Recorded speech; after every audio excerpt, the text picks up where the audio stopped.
Moin zusammen, die Spezialisten der Oldtimerei werden diese Säge sicherlich erkennen. Und zwar haben wir hier eine Stihl 090, die ich als Ersatzteilträger demontiert bekommen habe.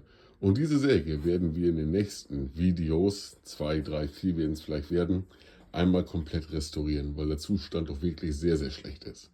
66 mm Kolbendurchmesser, 136 Kubikzentimeter Hubraum, 6-Button-Kupplung, großer Starter. Wenn das Gerät fertig ist, dann wird es als 090 AV sicherlich ein richtiger Hingucker werden. Und ich freue mich selber auf die Restauration.